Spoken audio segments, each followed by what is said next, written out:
Hello, good morning, party people. Today I'm doing a quick little garden update, as well as I'm going to be planting some fall things. It's the beginning of September. We've got about 6 weeks before our first frost date, which is mid-October. So we're going to get some of our winter plants in. Today I'm going to be planting inside my chuck wagon, as my dad has affectionately decided to call them. He was kind enough when he was out visiting to make me I've got 3 chuck wagons.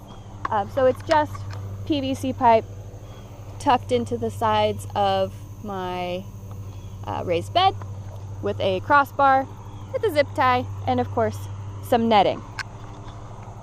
I have had to do the netting because of pests such as squash bugs in my squash plant, and then other pests such as deer, because they just like to come in and nibble.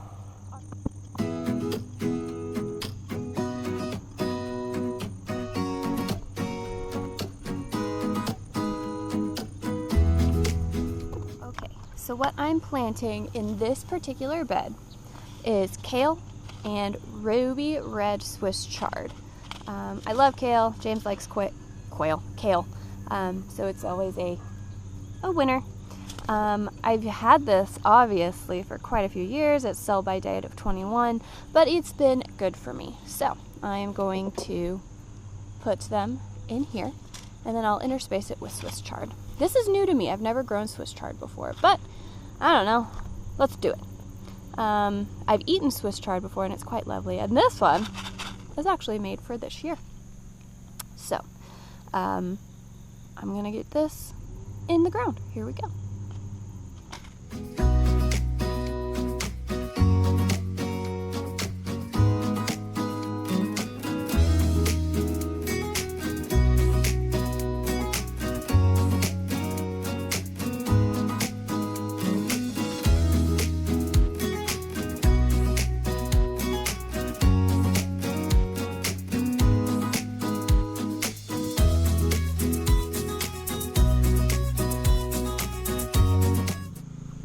Alrighty team, as you saw, I was kind of being all willy-nilly with where I placed my seeds, even though it has, all of them have special spacing that it is telling you to do. I like to ignore spacing, as you might be able to tell from the rest of my garden, which I'll show you in a moment. I just do whatever it feels good, because I can always thin it out. Everything can be eaten. Kale and Swiss chard can be eaten as a baby green. So if it's too tight, I'll just put it in the salad. It'd be yummy. All right, let's hope this grows. Also, since it's towards the end of the summer growing season, I thought I would just give you kind of an update of what I was good at growing, what I was not good at growing this year. As you can see behind me, these are butterfly flower peas. So they're a beautiful blue flower. You dry them and you can make tea with them. The butterfly flower itself doesn't have a lot of flavor, and it's not actually the most amazing flavor, but it turns the tea blue, which is really awesome. So apparently I'm good at growing these.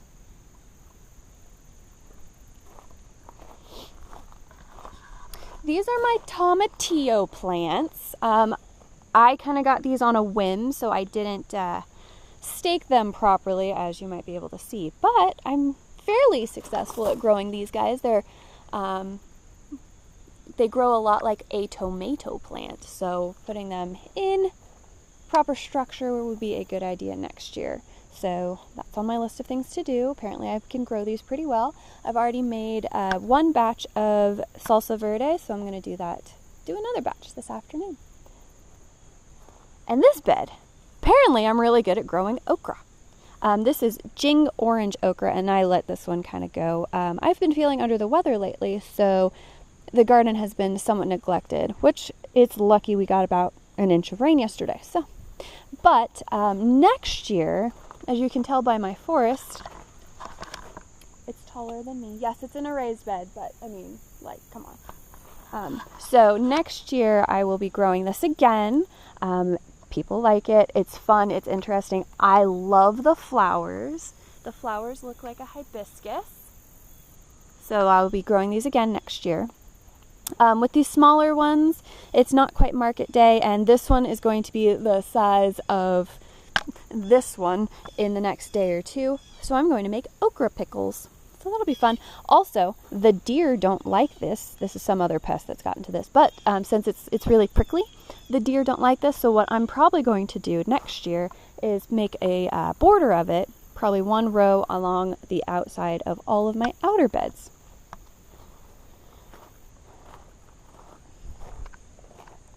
All right, this is my herb bed and weed bed. Those are weeds. I will be taking care of those. I've got parsley. I recently planted this within the last, 2 weeks, 3 weeks. So it's actually starting to take off, which is lovely. I've got some English thyme, which is amazing. This is pineapple sage. When you rub it, it smells like pineapple. And, the flowers are going to come out. They have a beautiful red flower. I'm excited. My dill fell over. Oh, and it's going to make lots more dill. Rosemary is beyond the dill. Got some sage, and apparently I'm really good at growing basil as well. So that's good. Gonna actually probably top all of this stuff. I topped this recently for a chimichurri recipe, which is actually really good. And it's all come back beautiful and not bitter. Once they start to flower, they become bitter. So I will trim these off and see another flush before the end of the season. All right, these are my black-eyed peas or cow peas, whichever you'd like to call them. I think some of the deer have gotten in and eaten some of them. This one's not quite ready yet. These are purple hulled black-eyed peas, so you can see this one's purple. Starts off green and it turns purple when it's ready. I pick them when they are dried and store them for New Year's. Harvesting luck. And then some of this is red popcorn, strawberry popcorn. So you can see that the ears are really small, and on the inside they are turning red. This one fell over. Let's see.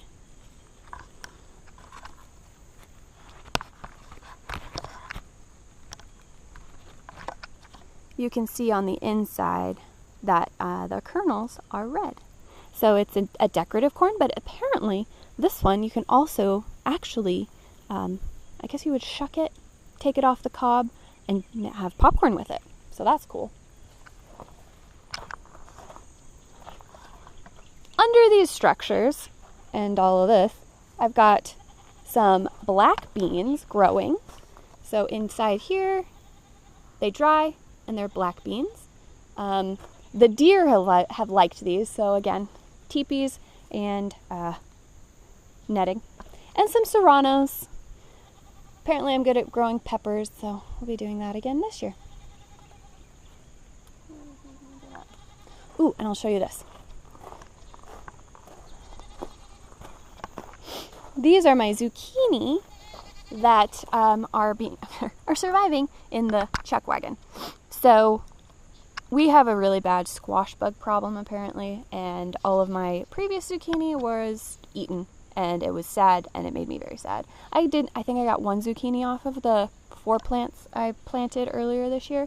So again, under the chuck wagon, I can actually harvest zucchini. The only problem with this is there's no pollinator, so I will have to go in every morning and take a male flower to a female flower to actually get zucchini, but that's not a big problem to me. I'm actually able to harvest zucchini, which will be wonderful going into fall. Oh, it's lovely.